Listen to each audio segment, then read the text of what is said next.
નમસ્કાર દર્શક મિત્રો, HK ન્યૂઝમાં આપનું હાર્દિક સ્વાગત છે।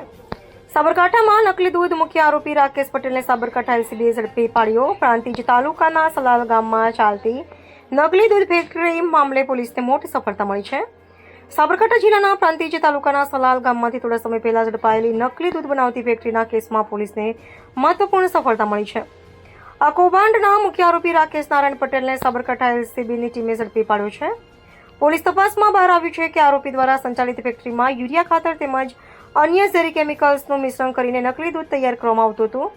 આ દૂધ માનવ સ્વાસ્થ્ય માટે અત્યંત હાનિકારક હોવા છતાં તેને મૂળ દૂધ તરીકે બજારમાં સપ્લાય કરવામાં આવતું હતું। પ્રાથમિક તપાસ મુજબ મોટા પાયે કેમિકલયુક્ત દૂધનું ઉત્પાદન કરી તેને વિવિધ વિસ્તારોમાં સપ્લાય કરવામાં આવતું હતું। આ કૃત્યથી લોકોના સ્વાસ્થ્ય સાથે ગંભીર છેડછાડ થઈ હોવાનું સામે આવ્યું છે। પોલીસ દ્વારા ફેક્ટરીમાંથી નકલી દૂધ બનાવવા માટે વપરાતી સામગ્રીને સાધનો કબજે કરવામાં આવ્યા છે। હાલમાં પોલીસ દ્વારા સમગ્ર નકલી દૂધ નેટવર્કમાં અન્ય કોઈ સંડોવણી ધરાવે છે કે કેમ તેમજ આ દૂધ કયા વિસ્તારોમાં પહોંચાડવામાં આવતું હતું તે અંગે સઘન તપાસ કરી રહી છે। પોલીસ દ્વારા વધુ આરોપીઓ સુધી પહોંચવા અને પુરાવા એકત્રિત કરવા કાર્યવાહી તેમજ તેજ બનાવવામાં આવી છે। આ મામલે આગળની તપાસ ચાલુ છે અને વધુ ખુલાસાઓ થવાની શક્યતા વ્યક્ત કરવામાં આવી રહી છે। HK news Sabarkantha.